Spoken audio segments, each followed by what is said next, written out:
Hello, everybody.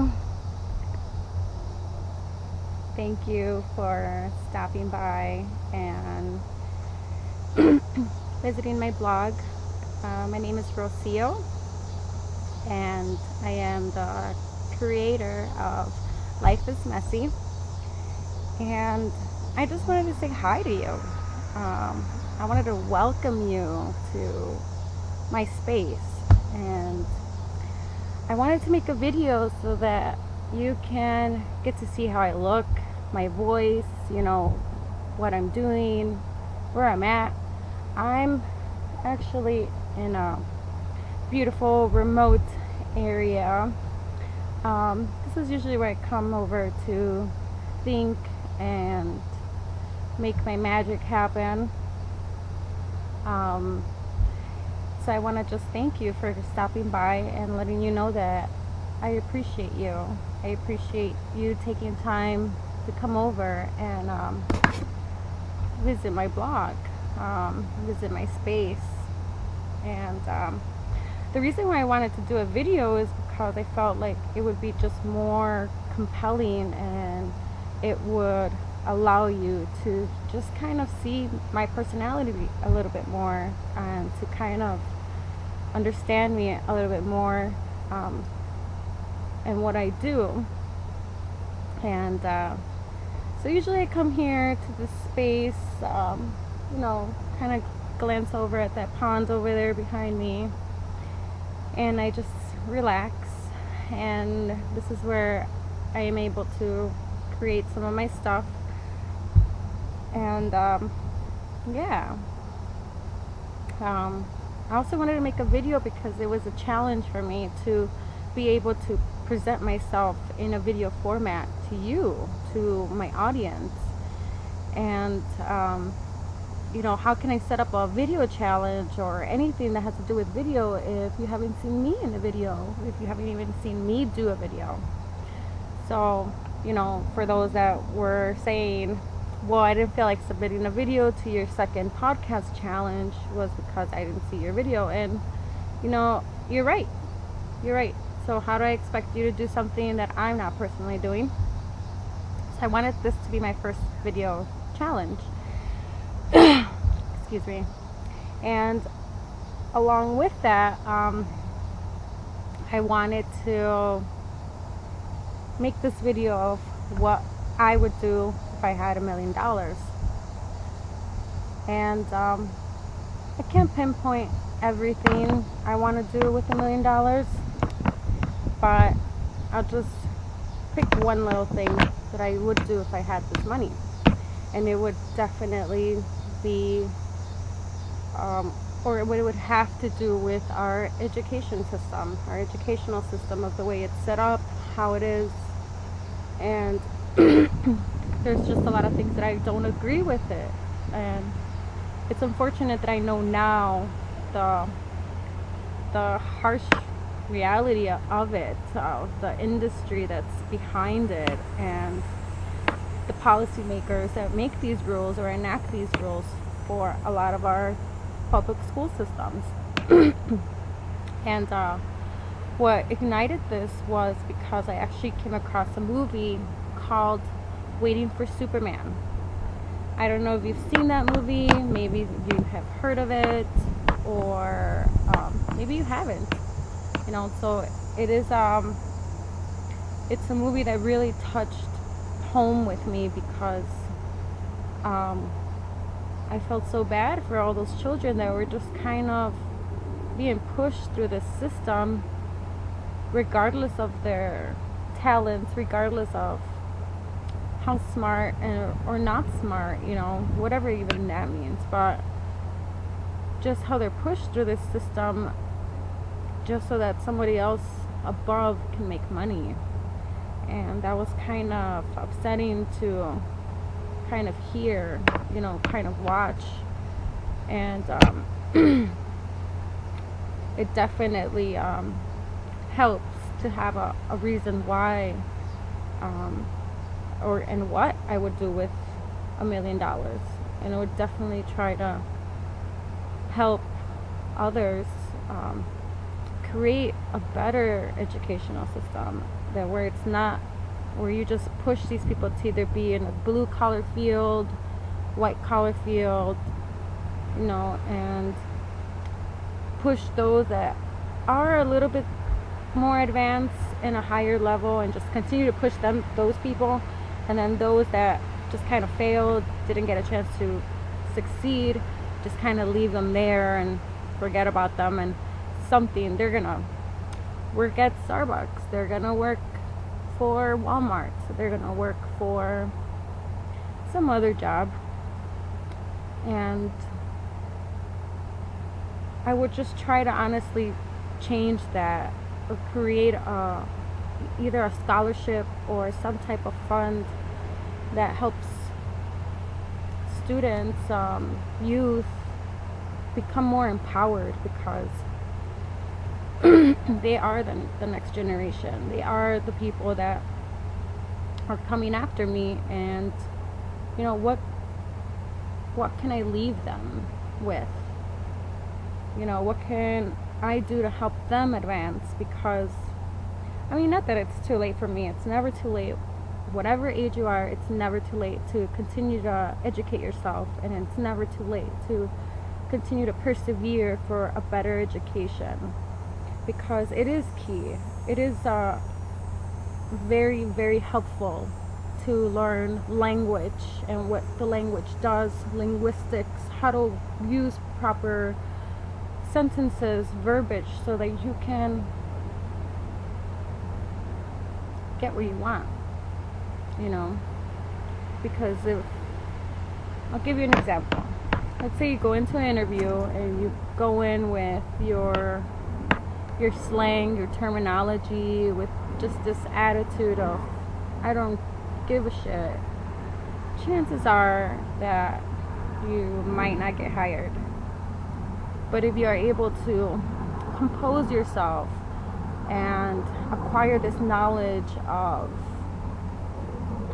oh, I should say this instead of this, oh, I should use this word instead of this other word, it definitely helps. It definitely helps in helping develop you, and overall just teaches you that education is very, very important. I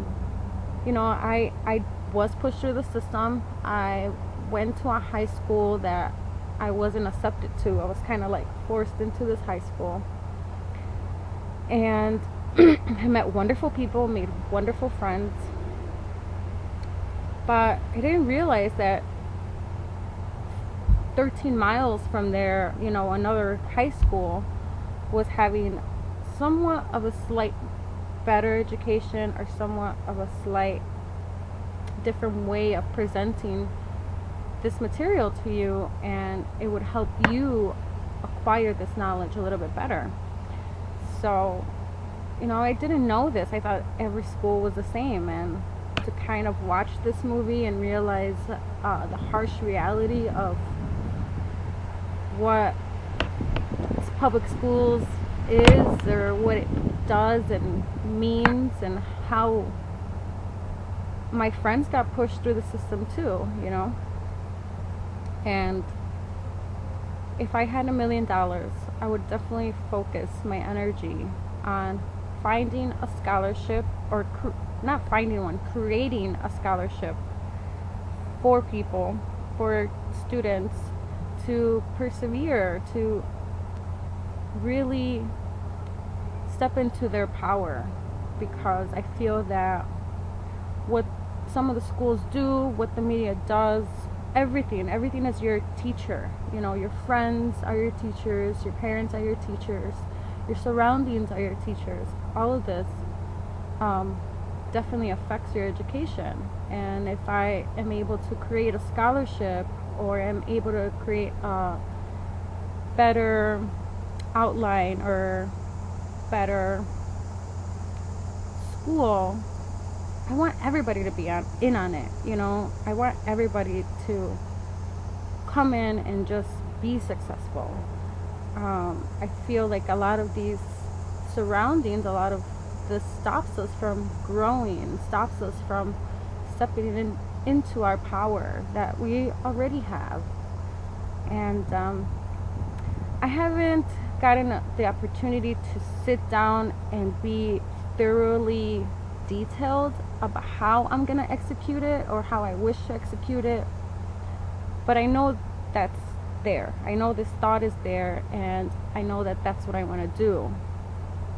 Because it is sad, it is sad that if you live in the south side of Chicago, there's schools that got closed. What are all these kids gonna do in overcrowded schools? And it's unfortunate that schools were closed for the benefit of the person that's sitting on top with their big fat paycheck, and they don't really care. They just don't care. Because if they did, they'd understand and know that children, or this new generation of kids, is our next Bill Gates. They are our next Beyonce. They are our next role model. And how can we encourage them when we're closing the doors on them? And so what I would do is open more opportunities to educating, and not just by sitting in a classroom, because I feel that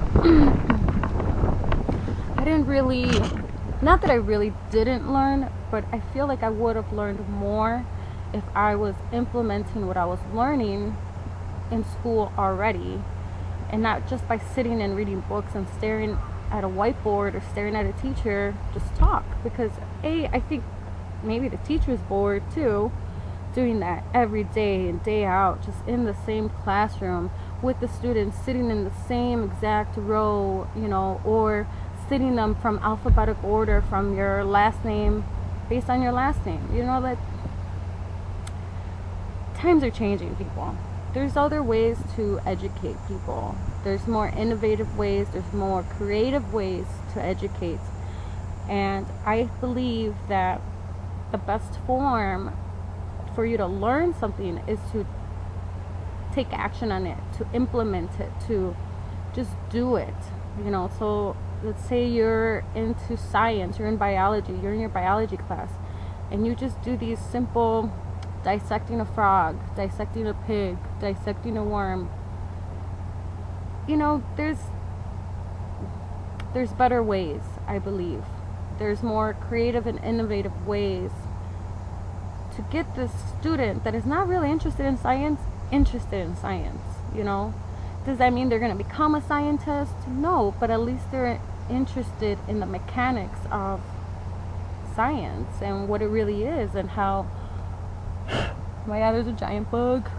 So I am in the forest, kind of. So there's bugs coming down and falling on the laptop. So I apologize for that, because I freaked out a little bit. But I believe that there is definitely better ways and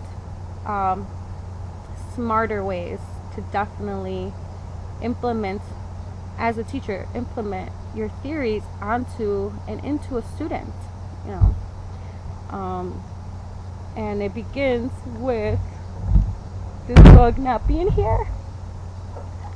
It is probably the size of my shades, just this whole side of my shades, and it's a little, trying to keep my cool, but I am losing my distraction as it draws nearer and closer to me, it's saying, I know you hate me.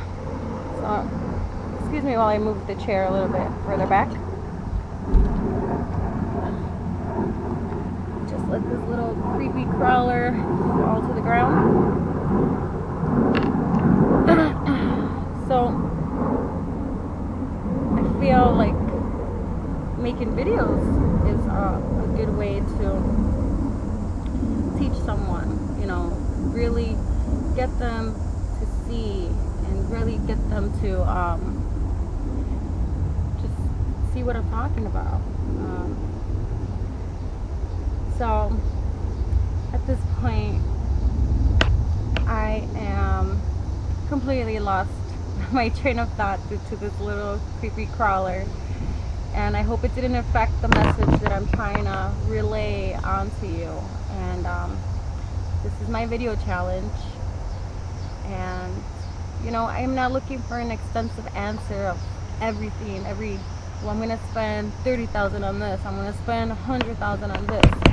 You know, if I had $1 million, yeah, sure, I'd pay off my bills. Yeah, sure, I'd get my family set up nice. You know, but then it's like, what am I going to do with the rest of this money? You know, and what better way than to give back? What better way than to help others with it? Because personally, I'm not a materialistic girl. Personally, at the age of like 18, I realized that money is really nothing. It's just a form of exchangement. A really good one, you know. Hey, I exchange a certain amount of dollars to get this product, to get this. But the value we've given it in our minds is way more than us, to the point where we're willing to kill others for it, to the point where we're willing to destroy cultures for it, to the point where we're just willing to do anything negative with it. Has it advanced? Has it helped this person advance? Personality wise, or, you know, leadership wise, mentally, probably not. But in numbers wise, in your bank account, yeah, it has, unfortunately. But I really believe that if I can do something with money, and if I had the money to do it, it would definitely be with the education system first. That's hands down first thing I would do. You know, I want to help people become more engaged in this politics stuff, because we truly are powerful. If we unite as one, we can totally overthrow our own government. Do we not know this? Do we not believe this?